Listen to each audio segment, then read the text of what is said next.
has to say to us. When God speaks, what does he say? The God who speaks. Visit stream.afa.net. This is American Family Radio, a listener-supported ministry of the American Family Association.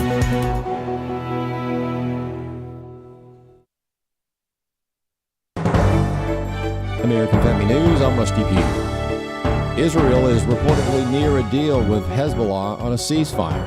While no details of the talks are available, Israeli Prime Minister Benjamin Netanyahu, speaking through a translator, talked about why they are talking.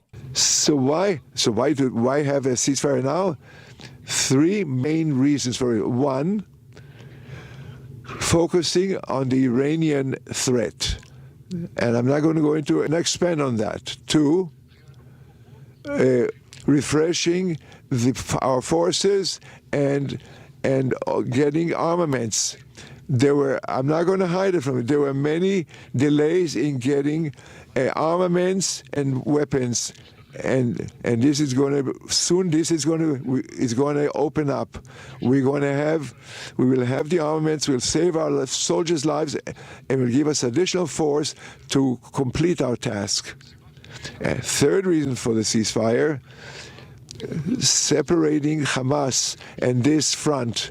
From the first day of the war, Hamas planned from the beginning that Hezbollah will be at its side. The president of Mexico reacting to President-elect Trump's new tariff proposal. President Claudia Sheinbaum plans on sending a letter to President-elect Trump pushing him to work with Mexico after his proposal to impose 25% tariffs on imports from Mexico and Canada. Mexico's president warns tariffs will lead to more inflation and job losses for every country involved. President-elect Trump says the tariffs will go into effect until, quote, such time as drugs, in particular fentanyl, and all illegal aliens stop this invasion of our country. Canada's Deputy Prime Minister insists the U.S. and Canada have a strong relationship when it comes to border security and trade, saying, quote, today, Canada buys more from the United States than China, Japan, France, and the U.K. combined. Ryan Schmelz, Fox News. Iowa Republican Senator Joni Ernst will chair the newly created Senate Department of Government Efficiency Caucus, working with a newly created department to cut government spending. The senator has written a letter to the department's co-leaders, Elon Musk and Vivek Ramaswamy, about ways to cut spending. She thinks there's low-hanging fruit and claims to have worked on cost-cutting for a decade in the Senate. If you look at the NIH and a lot of the experimentation that is done there, things like finding out how fast shrimp can run on treadmills, all of this we have documented through the years.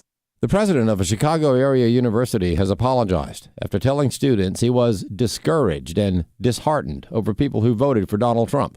Bob Kellogg has the story. Writer Lori Higgins of Breakthrough Ideas denounces Roosevelt University President Ali Malekzadeh's email, calling it inappropriate. She complains that leftists have gotten to the point where they don't know the difference between appropriate and inappropriate. That a university president would issue a public statement saying, oh, woe is us, the election was lost to Republicans, that he wouldn't have seen that as inappropriate is a sign of their presumptuousness, their arrogance, their lack of respect for people. Higgins says Malekzadeh's follow-up email may be because he remembered that the presidents of MIT, Penn State, and MIT lost their jobs for inappropriate statements. And he's probably looking in that and saying, ooh, yikes, shaking in his boots that he might be next. So I better issue that apology forthwith before I lose my job. I'm Bob Kellogg. And finally, AAA anticipating a record-breaking travel period with Thanksgiving upon us, while staffing issues are also hurting airports. We're talking about a shortage of air traffic controllers. Even though the FAA says they exceeded their hiring goal for the year, they still don't have quite enough. And we're really focusing in on the Philadelphia area, actually, where it turns out they don't have enough air traffic controllers, and the ripple effect being felt across the region, including here at Newark International Airport, where we saw delays by the hundreds. The average delay here by an hour and a half, the longest notched, almost 3 hours. More news online at afn.net. I'm Rusty Pugh. Thoughts of the child you were carrying keep pouring over in your mind. A deep, unrelenting sadness overshadows your days, and you wonder if you will ever feel whole again. There is hope and healing from a reproductive loss. Call the International Helpline, 866-482-LIFE, and talk with someone who has been where you are. Your call is confidential, and we will help you find healing. 866-482-LIFE.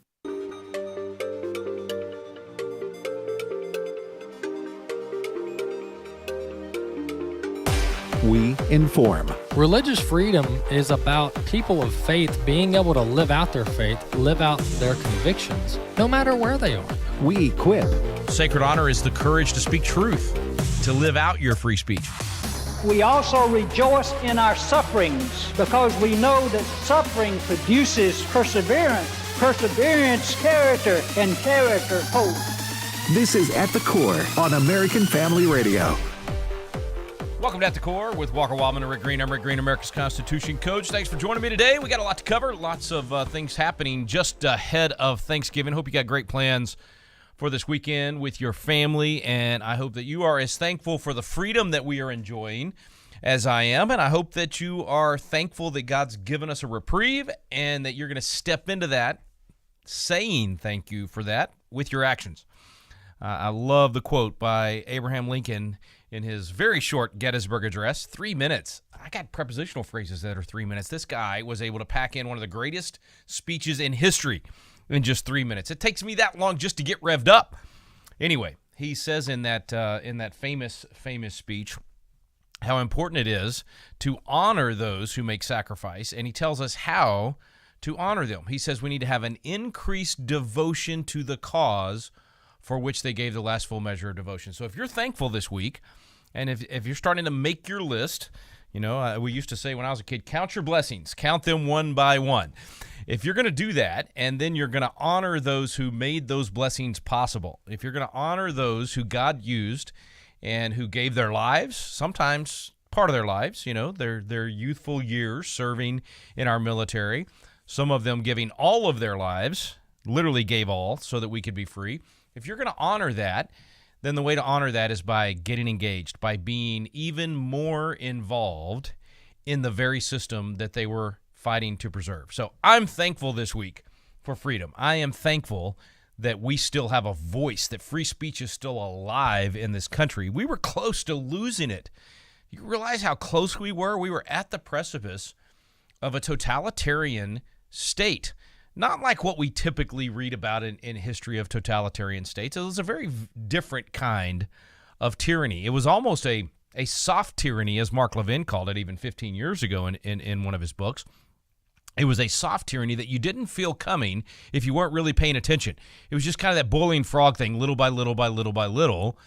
But it was tyranny nonetheless. It was getting to the point where government was controlling the narrative, at which point, if that door had slammed all the way shut, it would have been virtually impossible to come back from that without having to go into a kinetic, physical war, which we would, of course, not want to have happen here on our soil. We were so close to losing our freedom of speech, so close to losing our ability to choose the outcome for our family, whether that was healthcare or education or where, you know, all of those things.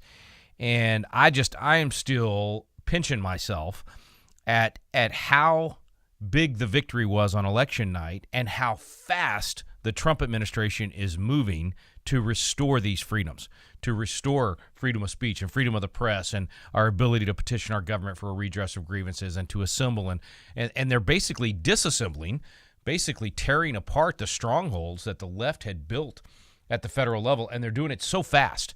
I mean, he hasn't even taken office yet, and people are already running scared and already giving up ground that I thought we were going to have to scratch and claw to take back, and it's just remarkable. It's absolutely remarkable. So I am very thankful this week, and I just want to stress to you, our listeners here on At the Core, that the way that you express gratitude is having an increased devotion to the cause.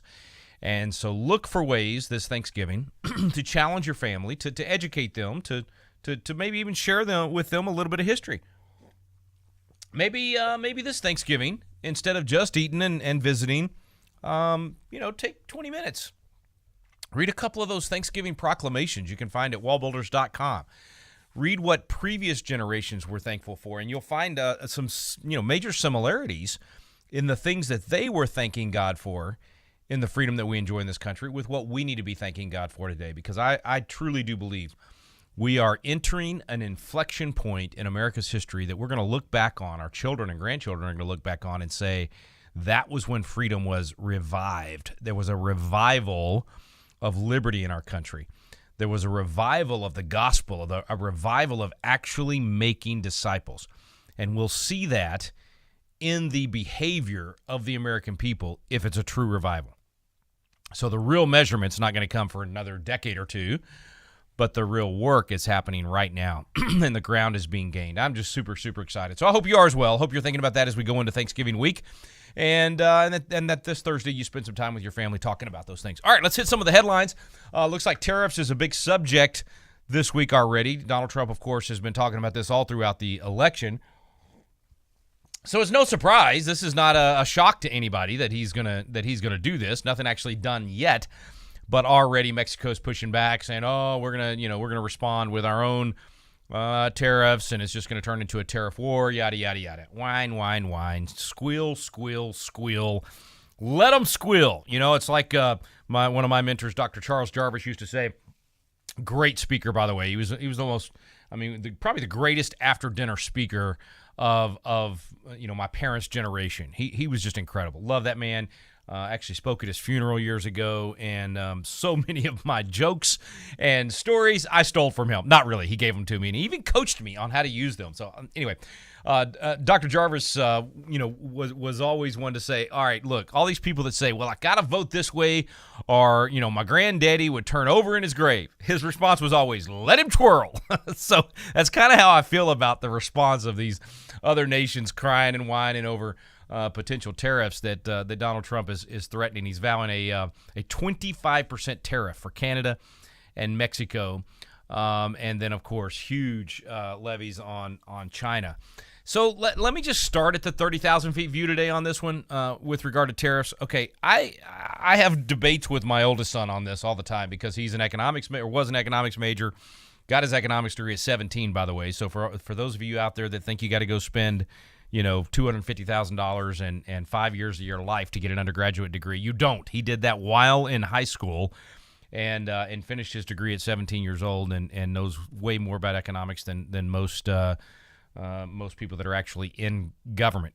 Anyway, all that to say, my son is very against tariffs. He thinks that it's just going to make it more difficult, cause things to be more expensive, yada, yada, yada.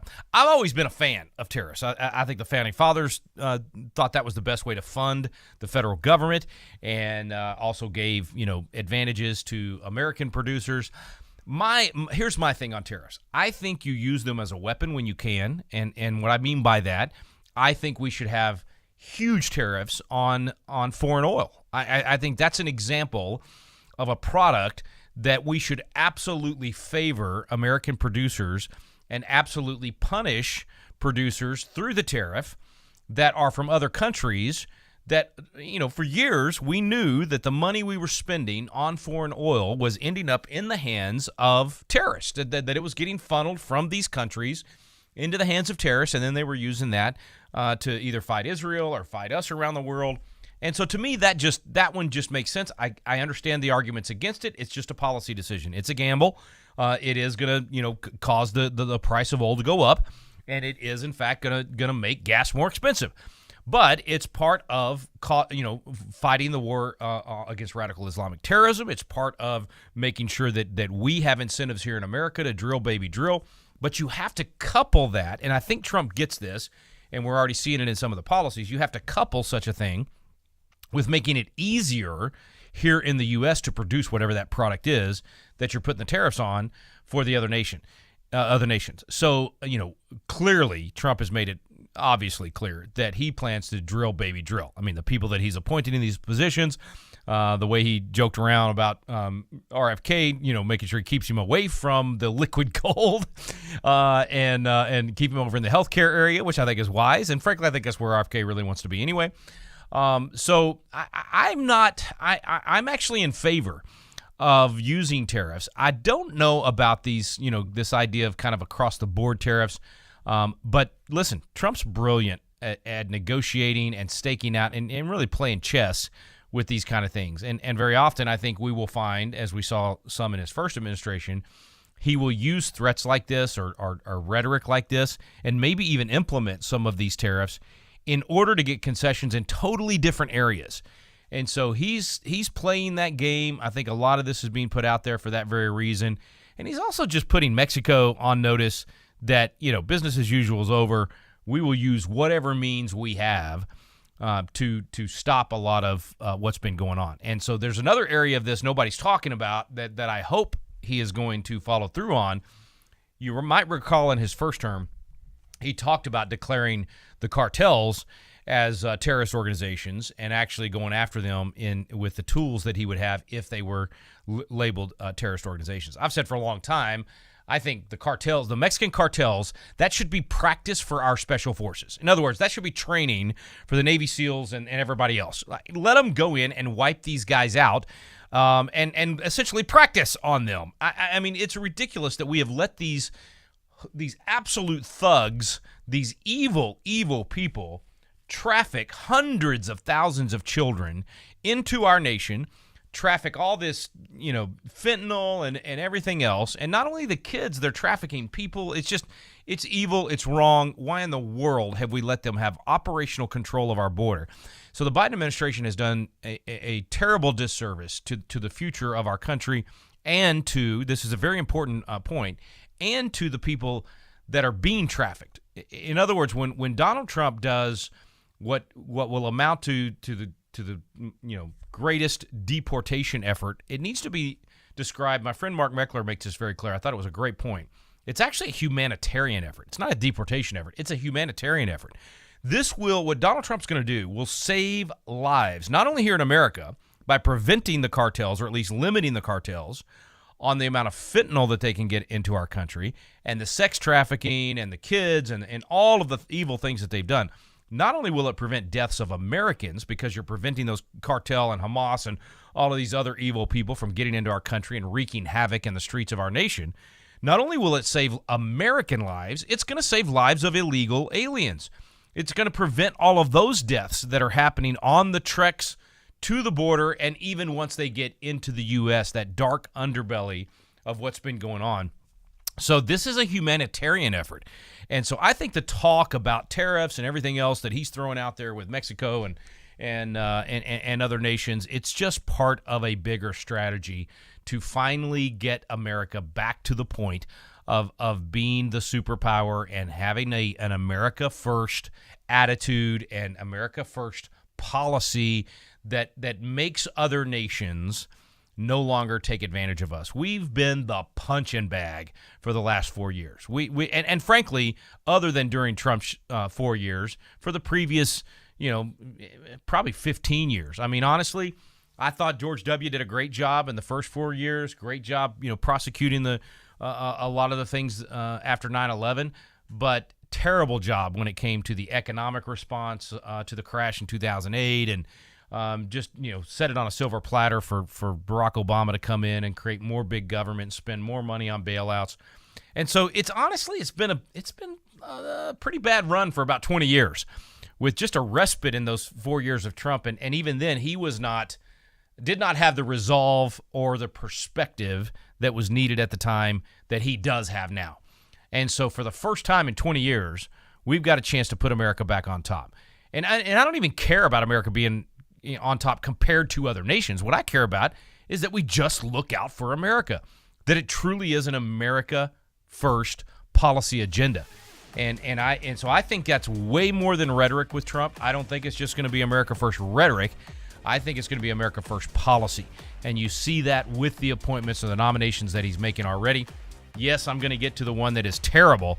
This Surgeon General nominee is awful. That one's got to be reversed. I don't know if maybe it was reversed. I mean, there's so much outcry out there right now. This lady's awful. She's a pro-mask, pro-jab, totalitarian medical industrial complex shill, and so that one's got to be reversed. Anyway, we're going to take a quick break. We'll also get to your phone calls when we come back from the break. 888-589-8840. It's 888-589-8840, and you don't even have to be on topic. We'll talk about anything and everything. So call in with your comments, questions, or insults.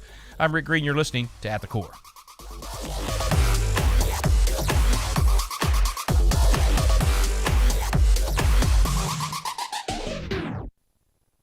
Moses said, I will turn aside to see this great sight, why the bush is not burned. My name is Abraham Hamilton III, and this is the Hamilton Minute. In the burning bush encounter, Scripture records that it began as Moses kept Jethro's flock. When the Lord saw that Moses turned aside to see, he called to him out of the bush, Moses, Moses, and he said, Here I am. Notice God didn't speak to Moses until he gave full attention to what God was trying to show him. Diligent attention to daily duty is necessary. We must be careful, however, not to allow duty to become an idol. Are our hearts still sensitive to God? Can God still get our attention? Listen each weekday from 5 to 6 p.m. Central for the Hamilton Corner with Abraham Hamilton III, Public Policy Analyst for the American Family Association.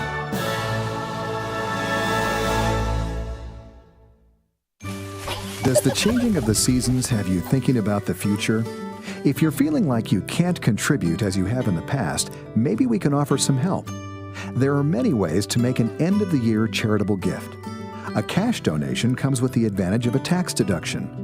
Transferring appreciated stock can allow you to avoid capital gains taxes. You could leave a gift through a will or trust by naming AFA as a beneficiary. And a charitable gift annuity provides a deduction for today as well as guaranteed income for life. Let us show you how to maximize your year-end giving for yourself and for AFA. Visit afafoundation.net or call 800-326-4543, extension 345. If the economy has you worried about what the future may bring, giving through the AFA Foundation could help. Again, that's afafoundation.net or call 800-326-4543, extension 345. Hello, everyone. Tim Wildmon here with American Family Association and American Family Radio. Hey, in 2025, we have a brand new tour available. It's in October, and it's going to Boston. What a wonderful trip this will be to see one of the most significant cities in all of American history. Boston, Lexington, Concord, and the whole story of the Freedom Trail. It's going to be absolutely wonderful, and that's in October of 2025. So we also have the tours of Washington, D.C.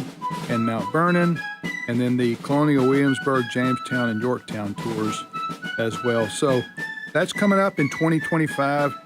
If you want to read about any of these, go to wildmangroup.com, WILDMON group.com, wildmangroup.com, for all the information on Boston, D.C., and Williamsburg. Hope to see you on one of these in 2025. This is At the Core on American Family Radio with your host, Rick Green. Welcome back to At the Core with Walker Wildmon and Rick Green. I'm Rick Green, America's Constitution Coach. Jumping into some of these appointments, I forgot to hit some of these. There's some really good ones in here. Scott Turner is a good friend. I didn't serve with him in the legislature. He came in after me, but really enjoy the guy. I mean, we've had done a lot of events together, and I think he will be phenomenal. He's been appointed to Housing and Urban Development as the secretary over at HUD there. Now, I'm going to mention several of these appointments, but each of these agencies, or most of these agencies I'm about to mention, shouldn't exist. Okay, so I'm glad Scott's got the nomination over here, but Housing and Urban Development, show me that in the Constitution. It's absurd. It needs to be completely annihilated, gone. It should not exist. All right, then there's same thing for Department of Agriculture. There is no reason to have a United States Department of Agriculture. We have state Department of Agriculture. That is a state issue. The federal government should have zero to do with that, absolutely zero.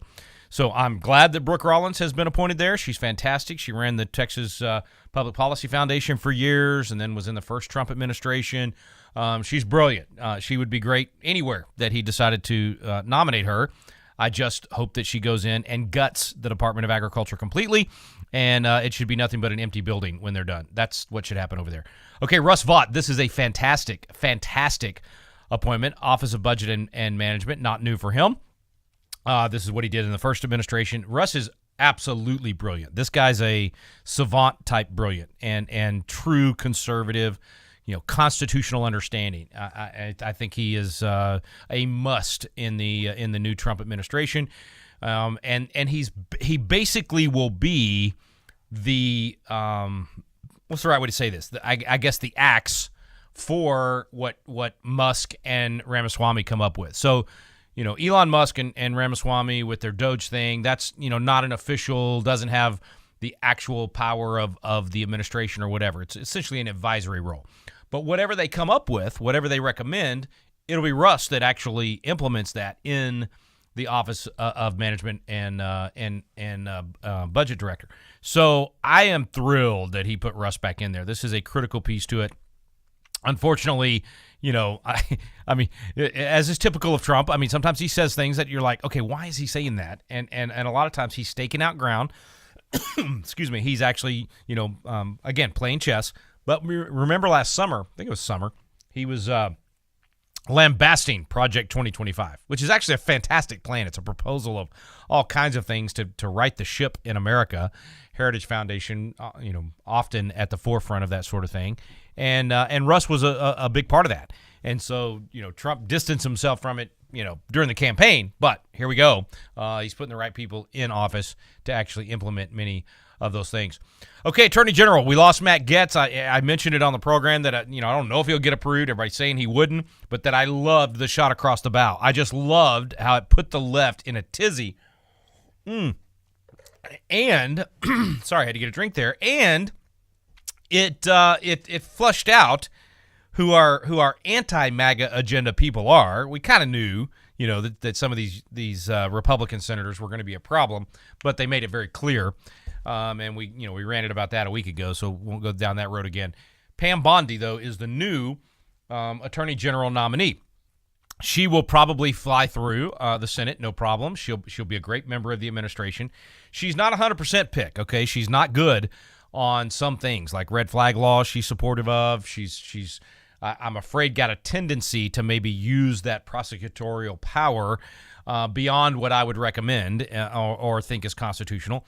But she's a 95% pick, right? So she's good on a lot of things and will be I think be a good attorney general.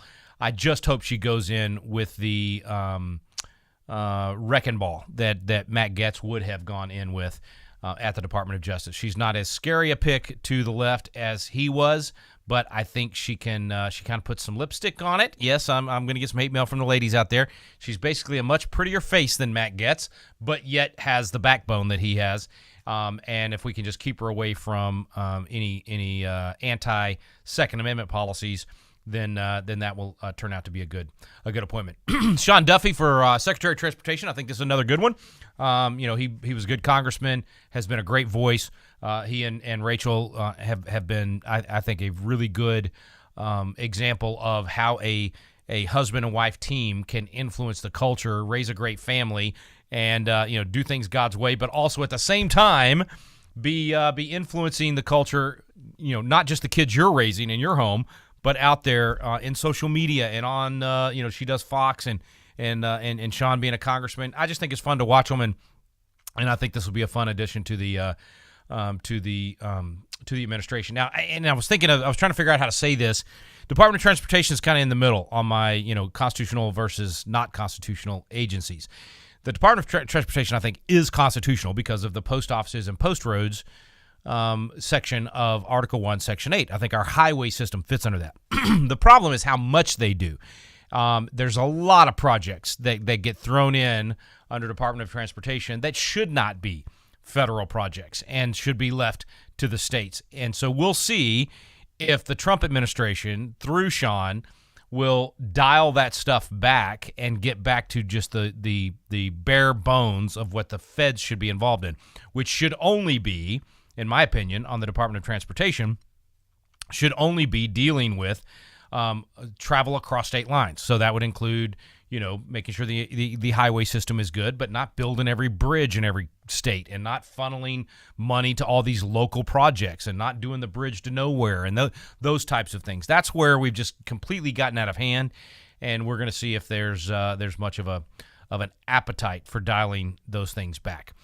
Okay, let's see. I talked about Vought, talked about Rollins. Seemed like I was missing somebody in there. Okay, yeah, I did mention the Surgeon General in the last segment.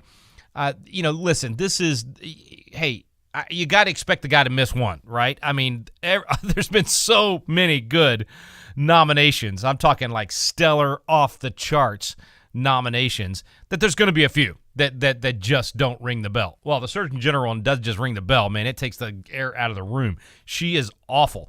The videos I've seen of her advocating for masks, advocating for the jab. I mean, I'm talking years into the scamdemic. And so that one's got to go. I think there's enough pushback out there. I think Trump will listen. I think he listens to people. And I think, the grassroots speaking out. And if your social media didn't blow up over the weekend over that one, then you're just not following the right people. Mine was, it just exploded. So I'm hoping that one turns around. We'll see what happens. All right, your thoughts on any of those appointments or any of these headlines we're going to talk about, 888-589-8840. That's 888-589-8840. One other item that Donald Trump has made very clear with regard to the humanitarian deportation effort. Notice what I did there. I'm going to start saying it that way from now on. You've got a bunch of these cities. The main voice everybody's been talking about is this mayor of Denver, saying that they're going to, basically bring out a militia to stop. He didn't use the word militia, but what he described would be a militia to stop the federal government from being able to deport these criminals and these thugs. Here's what I think. I think you let these blue cities, keep them.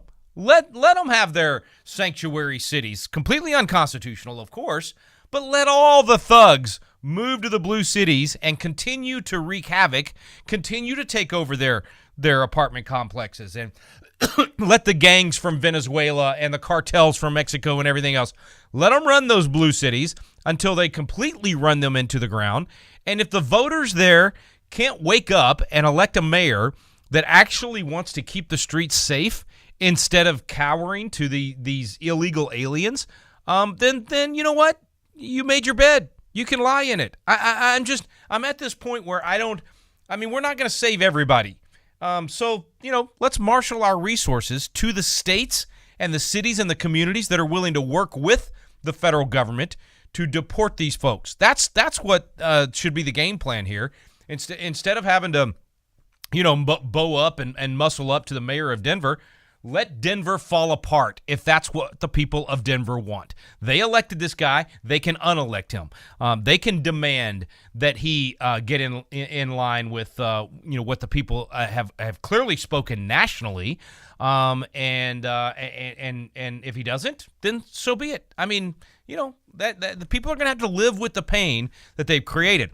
The reason that the left has been able to get away with their horrible policies is that we have bailed them out. So the left takes over these blue cities, and that's really what they own right now. They have a few states like California and Massachusetts, but what happens is when they implement their bad policies, instead of having to live with the consequences so that the corrections take place, when you put in a bad policy, you get bad results, people get sick of it, and they say we don't want that anymore. They throw you out of office, and they bring in good policies. That's what normally happens. But the reason that hasn't happened to them, the reason California still has a Looney Tune legislature is because they put in their crazy, insane policies, but instead of having to live with the pain of it, they get bailed out by us. That was one of my biggest complaints with the COVID bailouts, and unfortunately Trump got that wrong in 2020. But when all that money got spent, we bailed out California and New York and Massachusetts and these blue states that had put in bad policies, and we literally helped them balance their books. They were broke, and we used COVID for a transfer of wealth from the communities and the states that had good policies and were doing pretty well financially took our money and bailed out these states that had bad policy. So as long as we don't do that, I am totally for letting blue cities and blue states live with the pain of their bad policies. Let them make the mistakes. Let them invite all the illegal aliens they want to live in their communities. Let them have all of these cartel operatives and these Venezuelan gangs. And let's clean up the rest of the country, and then they will see what it looks like when you have good policies, and eventually the people of Denver will say to this mayor, get out of town, man. We don't want your policies anymore. And they will do the right thing and put some good people in office. So anyway, we'll see what happens. I just don't think these sanctuary cities are going to be able to pull. It's just not the same. We're not in the same world we were in 10 years ago. When the mayor of New York is admitting, he's basically crying uncle and saying, we've already spent, hundreds of millions of dollars. We've already done all of these things to try to take care of these folks. We can't do it anymore. We're broke. And our people are not being taken care of. When you see these city council meetings where locals that are actually citizens are getting up and saying enough is enough. And I'm talking red, white, yellow, black, and brown. I'm talking people of every background, every political persuasion, every religion. The ones that lived here before and were citizens before this chaos, they're saying enough is enough. This has got to stop. And so I don't think these mayors like the guy in Denver, they're going to be able to get away with it. Okay, one other news item. Hopefully I can get this in before we go to break, and then we'll get to the phones when we come back from the break. But it looks like there is a potential peace deal or ceasefire deal between Israel and Hezbollah. So apparently Netanyahu is supportive of this, and he's going to push for it. I don't know if this is something that Donald Trump has been negotiating behind the scenes, or if this is one of those scenarios like when Ronald Reagan came into office in 1981, in January of 81, when he came into office, everybody knew, just like with Trump, they knew there was a new sheriff in town. They knew from the experience with Reagan back when he was running the state of California, and then even before that when he was running the Screen Actors Guild, that he was a serious player and that he wasn't going to put up with it. And so people were, surrendering hostages. Iran did that. They were, basically changing their tune because they knew what was coming. That's what's happening now, I believe. So I don't know who all was in these meetings behind the scenes to make this happen, but looks like it very much could essentially leave Hamas on their own without the support of Hezbollah, which allows Israel to finish the job, if you will. And so we'll see what happens there. That apparently, I guess, is being voted on today, maybe already approved in Israel. So anyway, that's more good news, folks. I'm telling you, this is a week to be thankful. I mean, all week long we ought to be thanking the Lord for the things that He's doing. I was doing an interview this morning, and we were talking about a show called The War on Truth, and we were talking about the fact that we're basically shifting from playing defense to playing offense. And so I think we should be thankful for the fact that we were able to stop the offensive of the left. In other words, the left has been gaining ground for decades and decades and decades. And I believe what we're seeing happen right now is truly a blockade to that ground gaining that the left had been experiencing for years and years. I mean, they've been victory after victory after victory for them. And I don't mean elections. I'm talking about policies and major shifts in the American culture. I think we're at a place right now where that is being at least blocked. It's not done away with. We literally just, essentially stopped them on fourth down, and now we get the ball. So now we have a chance to play offense. Now we have a chance to take ground back, to move the ball back down the field in the right direction. And the appetite, I mentioned this last week, is different than I've ever seen in my lifetime. And in my 30 years of being engaged in the culture and fighting for these things, I have never seen the appetite of the American people to go on offense like this and press the gas and not let up, not even take a breath. I mean, even for Thanksgiving this weekend, it's going to be like, okay, let's eat some turkey. Let's talk about how thankful we are for all these things. And then come Friday, we're going to hit the gas again. All right, so Thursday, we're going to celebrate. We're going to express our thanks. But then Friday, we're going to get right back into the fight, not even going to take the whole weekend off. That's what I'm hearing from people. That's certainly what we're doing. here in the Green family and around Patriot Academy. There is much to be done. Our cause is just. Our work is not yet done. We have much, much to do, and the door, is swinging open for us. I was saying last week, the window's cracked. We got to shove it open. Boy, I'm telling you, I'm seeing it shove open. Man, people are fired up, and they're taking action, and you need to do the same thing. If you hadn't signed up to be a Constitution coach, now's a good time. You can spend Thanksgiving weekend reviewing some of the material and inviting your friends and family and get your class started next week. Why wait? Why wait till after the first of the year? Get a class started next week. Head into the end of 2024 learning what it means to be a biblical citizen.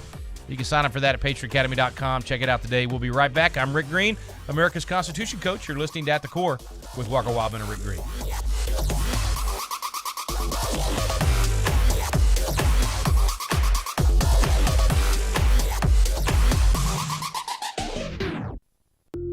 What we believe about the Bible is based on what we believe about its source.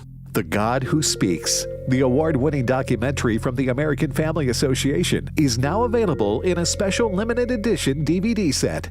This release includes a Sunday school curriculum and 2 hours of additional footage. Go to thegodwhospeaks.org to get your copy today. thegodwhospeaks.org.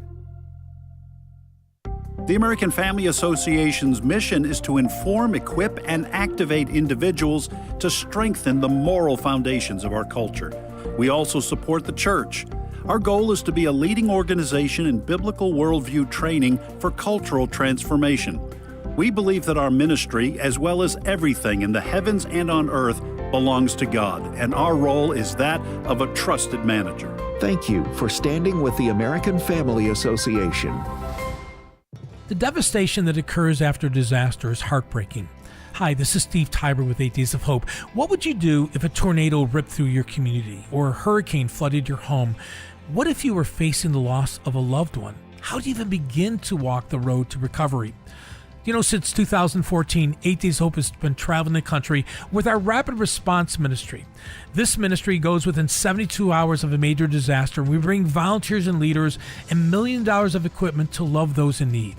Our hope is simply to bring the love and joy of Jesus to those by helping them remove debris, tarp roofs, gut homes, and help them sort through their belongings. To date, we've responded to over 50 disasters, helping almost 6,000 families begin the rebuilding journey. Join us. We don't know when the next disaster is going to hit, but we do know that God cares deeply for those who will be impacted. Join us and learn more about the ministry. Go to 8daysofhope.com to become a volunteer today.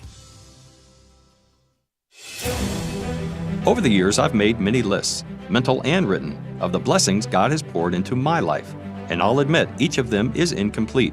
It's simply impossible to produce an exhaustive list of what God has done. But have you ever considered giving thanks for what God will do? I urge you to become excited about what lies ahead for those of us who eagerly anticipate Jesus reappearing. So this Thanksgiving, let's intentionally thank God for the blessings we're still awaiting, because all that God has spoken will come true. His promises are yes and amen, and more certain than our own existence. They are as good as fulfilled already. That's why God often spoke through the prophets in the past tense, even as He revealed the future. This is Tim Moore wishing you Godspeed. Lamb and Lion is a non-denominational ministry whose purpose is to proclaim to as many people as possible, as quickly as possible, that Jesus is returning soon. To find out more, go to christinprophecy.org.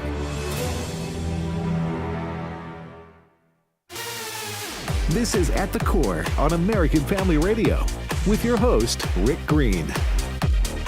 Welcome back to At the Core with Walker Wildmon and Rick Green. I'm Rick Green, America's Constitution coach. Thanks for staying with me. What a great opportunity during Thanksgiving to not only thank the Lord for what we have, but dedicate ourselves to having an increased devotion to the cause for which so many sacrifice so that we can enjoy this freedom. So be thinking about this weekend. Be thinking about what you can do in the final month of the year to prepare yourself and to get other people prepared for taking ground back. So as we go on offense, we got to do it wisely. We got to be strategic, got to use good tactics to actually win the culture back. And our sense of urgency hasn't changed. It hasn't, not only has it not gone away, it's kind of increased because, frankly, I get fired up knowing that we are taking ground back, that we're not just playing defense. So let me give you an opportunity. There's probably not many of you out there that might be able to take advantage of this because you got to be super spontaneous to do this. I'm going to host a special event at the Patriot Academy campus 2 weeks from today. So on December 10th, you have an opportunity to join me at the Fredericksburg campus for Patriot Academy. That's Fredericksburg, Texas, not Virginia, for those of you on the East Coast. But you're only 50 minutes from the San Antonio airport, so you can book your flight into San Antonio that morning of the 10th or the night before. But starting at about 1 o'clock in the afternoon on December 10th, we're going to begin the very first Patriot Experience. Now, what do I mean by the Patriot Experience? That's your chance to experience everything we do at Patriot Academy. We're going to do a Constitution crash course. You're going to get to be a legislator for a few days in our new legislative hall that we just built right there at the Patriot Academy campus, Texas House Chamber replica, committee rooms, all that good stuff.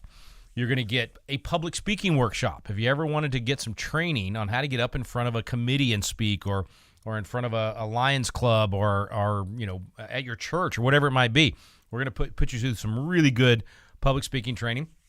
And you are going to get training on how to work a committee. In other words, if you go to your legislative session, or you want to testify in front of some state reps or whatever it might be, how do you work that process? How do you use that 1 minute or 3 minutes or whatever they give you? How do you use that wisely? And how do you build the relationships with those people to be able to hopefully get whatever it is that you're trying to get passed, or kill whatever bill you're trying to kill, how to get that done. So we're going to go through all of that at this Patriot Experience, and it's fun. I'm telling you, you're in the hot seat, man. You get to bring a bill, you get to debate it, you get to lay it out on the House floor if you want. So that first part of the Patriot Experience is essentially everything we've done at Patriot Academy for 20 years in state capitals across the country. And most of that time, that's been for 16 to 25-year-olds. And I'm always having older people tell me, hey, when am I going to get to come?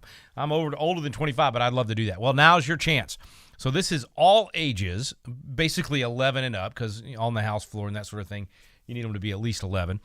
And not only do you get to do what we used to call leadership, well, we still call it Leadership Congress when we do it in state capitals, but you're going to get that full experience, the Constitution training, the public speaking workshops, the life purpose planning, all of that. You also, if you decide to stay over, because that's about 3 days of doing that, December 10th, 11th, and 12th, if you stay over, you get to do constitutional defense, which is our handgun defense class, and you can do the 2-day or the 4-day. So what I'm offering you is a 3, 5, or 7-day experience at the Patriot Academy campus, and I'm going to be there the whole time. So I'm going to teach most of these sessions, and I'll be there with you. It's going to be phenomenal. I'm telling you, this is the first one we've done like this. It's going to happen December 10th through the 16th if you do all 7 days, or December 10th through 12th if you only do the core 3 days. You can find out more at patriotacademy.com.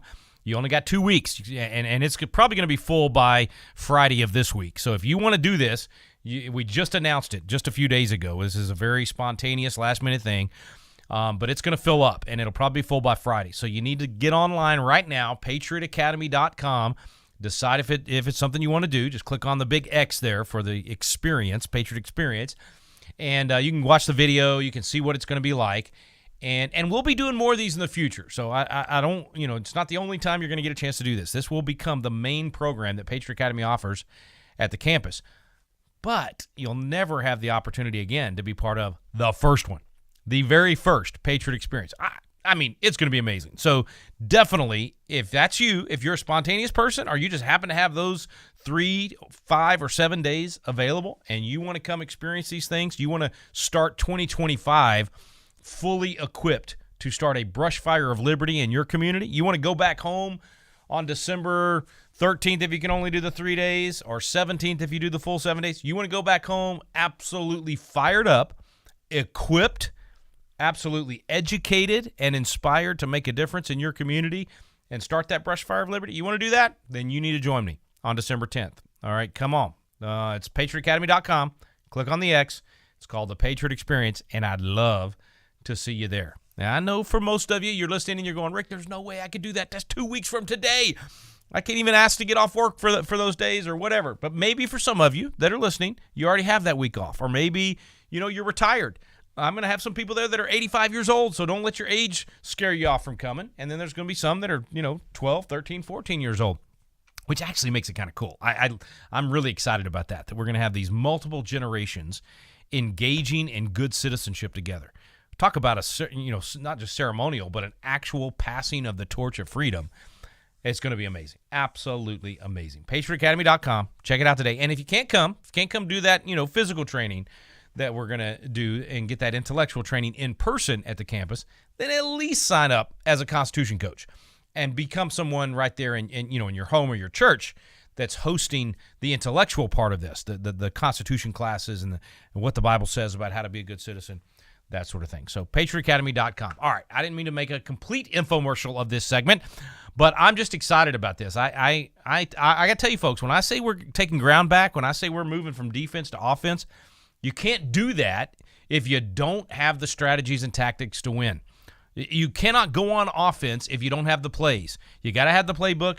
You got to have the strategy to take ground back. The left does, okay? There's a reason they took over every major institution in America. There is a reason that the left was able to take over education completely, take over the entertainment industry, take over journalism, every government institution in the country. I mean, you just go down the list. Shockingly, even the Fortune 500 boards. I mean, how do you get to the point that companies that benefited from a free enterprise system that actually became successful because of the free enterprise system end up going against the free enterprise system?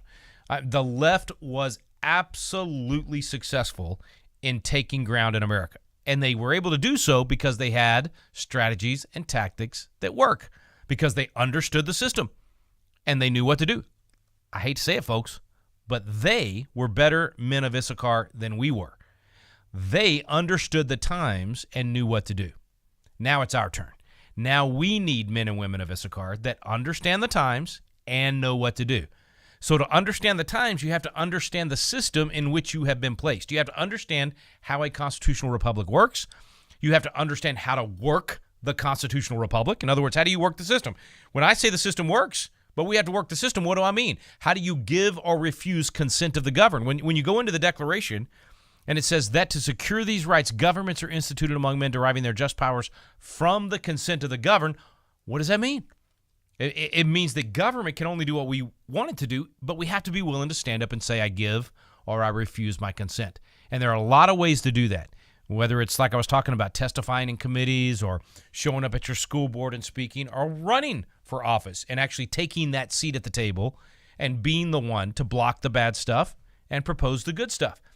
I have lost count at the number of people that are now in public office. They are serving as public servants for our communities across this country after going through one of our Constitution classes or coming through our Leadership Congress or some of these other programs that you would have the chance to do at the Patriot Experience December 10th or at a future one.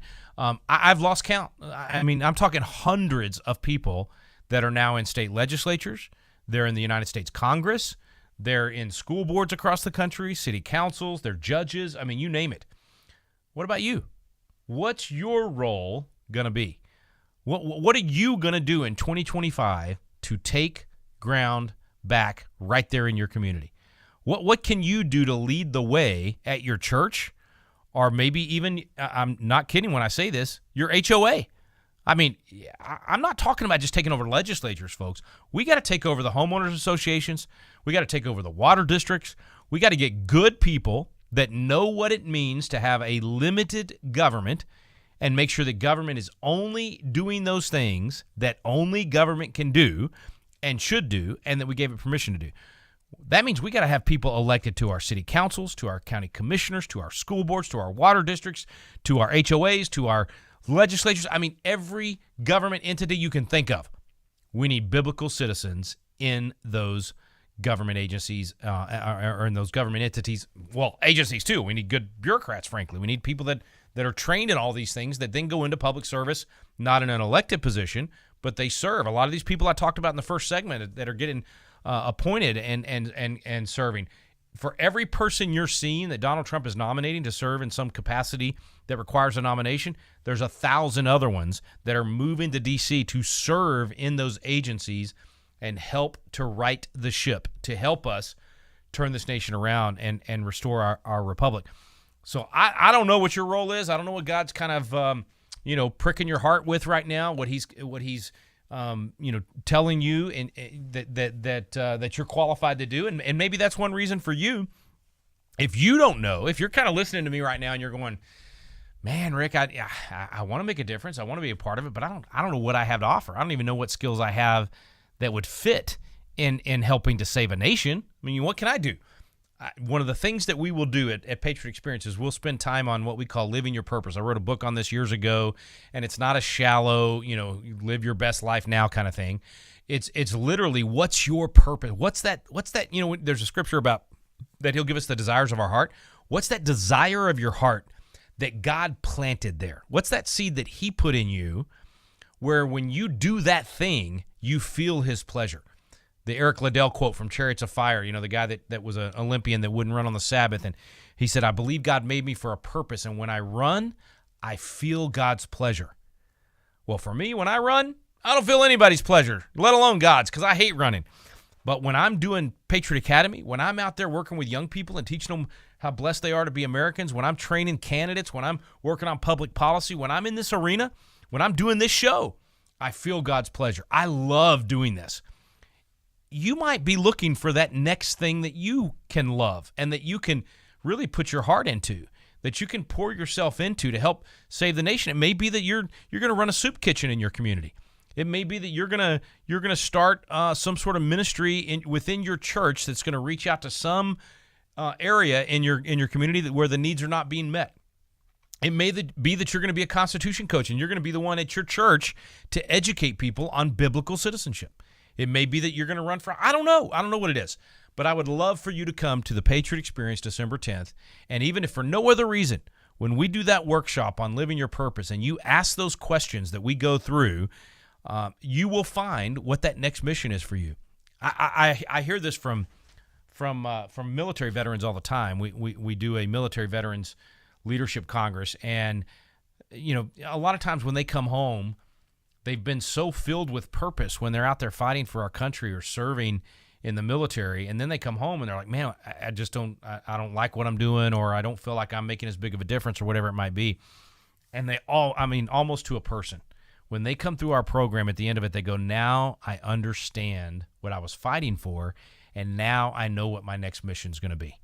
Now I know how I can still have the passion of fighting for my country without having to be in uniform or serve in the military, but actually fight for those principles of the Declaration and the Constitution in my community. So you may be one of those people that's looking for whatever your next mission might be.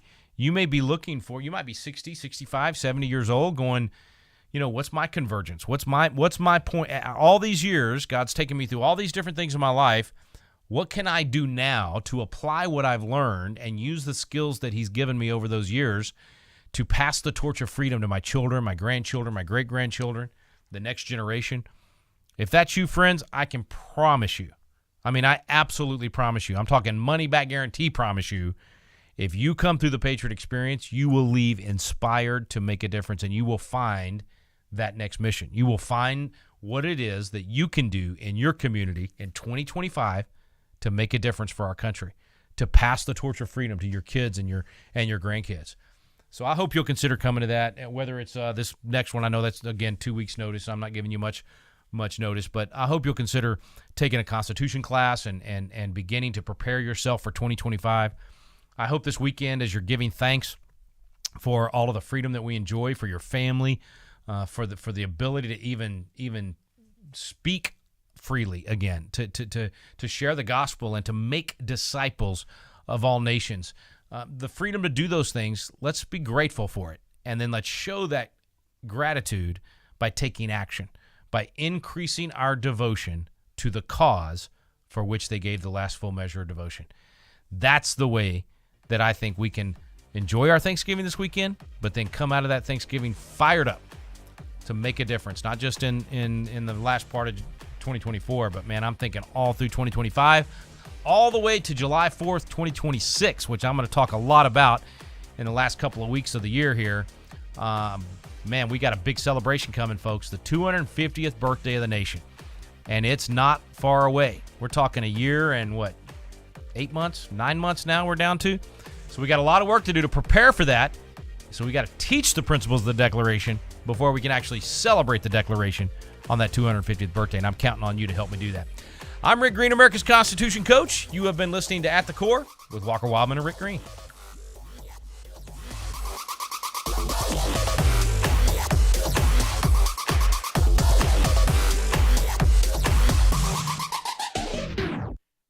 The views and opinions expressed in this broadcast